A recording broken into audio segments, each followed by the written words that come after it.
So, winter is always a bit of a weird time for MMOs because no matter what, there's going to be some sort of break around Christmas and the New Year. Probably 3 to 4, sometimes 6 to 8 weeks starting the year of nothing until the game is ready for its next big release. This year is a little interesting because every MMO on the market, it seems like, is going to be having a new expansion this year. The ones I'm most excited for, of course, being Dawn Trail for Final Fantasy XIV, The War Within for World of Warcraft, and of course, The Final Shape for Destiny 2. So I've decided to go and make a couple of follow-up videos on those three expansions, or the path leading up to them, rather, and where we are in those games now, and talk about how I think the end of the expansion is the best time to be playing an MMO. This is all in response to a nice blog post that I put up on my Patreon. That's patreon.com/nyanyanolio if you're interested in seeing the source material. All of my written works are free and available for anybody, as well as I do have a free trial for anyone wanting to take a sneak peek at my photography projects. So, again, my name's Nyanyanolio. Welcome to the channel. We're just going to get right into it. So the biggest thing is with World of Warcraft here at the end of Dragonflight is that we're coming up on season 4. The game is over. The game is done. Those of us who have completed all of the raids and whatnot, we've played the story. It's done and over. We're having fun. We're on cruise control, and season 4 is coming. Now, in season 4 of Shadowlands, they introduced the Fated Raids content, where they basically did a round robin, celebrating the best part of the expansions being the raids. And I joined back in for that right before Dragonflight, and I actually had a hell of a time. It's the only reason I had any characters max level and ready to go besides my shaman when Dragonflight finally dropped. And I have a lot of optimism for this upcoming season because it seems as though they're also supporting the narrative in a lot of ways through Season of Discovery in WoW Classic. I have not played that. I don't actively intend to get too into it, but, praise be. I am a Wrath baby, so I should probably play Classic Wrath at some point. But now, obviously, to go along with things like the Faded raids, which I believe have been relabeled for this year. I'm not sure what they're going to be called or if they really have already talked about that.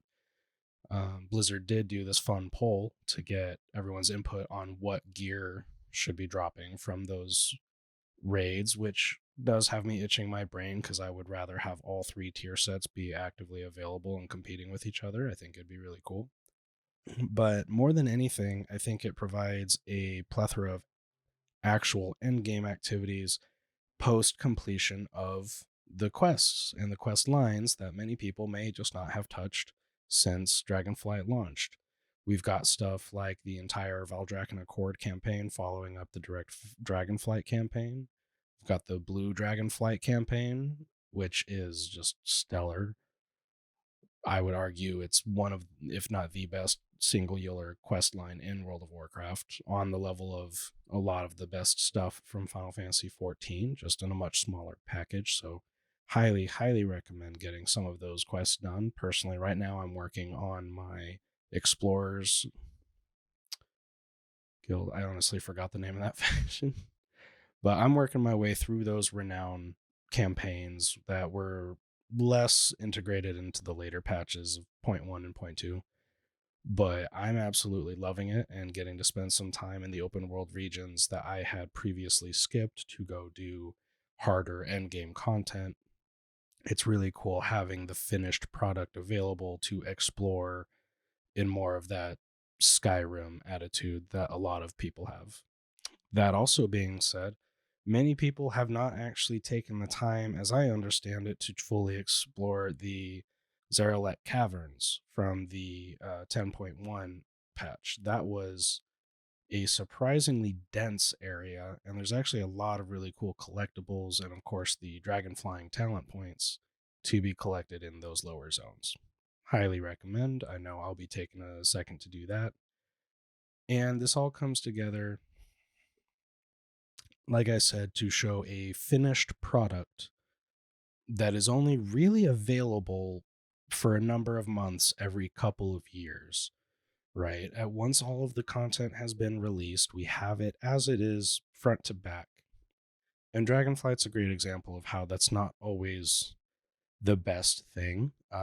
I would argue most any players who maybe skipped Dragonflight coming back early for a War Within are probably going to be royally upset with some of the more jagged differences moving from the Dragonflight campaign all the way into the Emerald Dream and Farak and how we ever ended up there, because God knows Zeralek Cavern had nothing to do with it.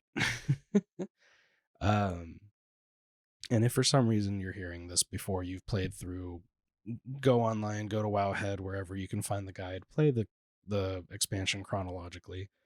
It is a genuinely great story experience compared to especially most of Blizzard's previous work in the World of Warcraft IP. Now, I really enjoy the ebb and flow and getting to experience the fresh content as well as the completed versions of these content, especially because there are typically portions in the open world and whatnot of content that I just never really get to enjoy. Most of the 10.05 and 10.15 content, I'm just never going to take the time to touch. I know there's that really fun vault activity on the Forbidden Isle, and down in Zaralek, there's a few things that, and especially a lot of elite farming. But seeing as I'm not much of a crafter, not much of a gold farmer, I don't have a need to be down there, and I wish I did. So maybe when Dragonflight Classic comes out in a decade or two, I'll get around to it. But I love that ebb and flow.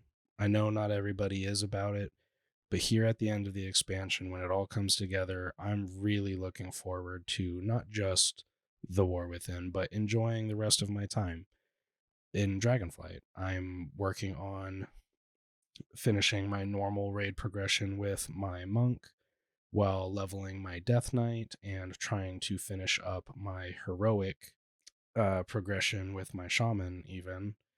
It's a nice number of things I feel like to have bringing me back to the game day after day, week after week, before the new content is even available. And I might not end up playing much of season 4.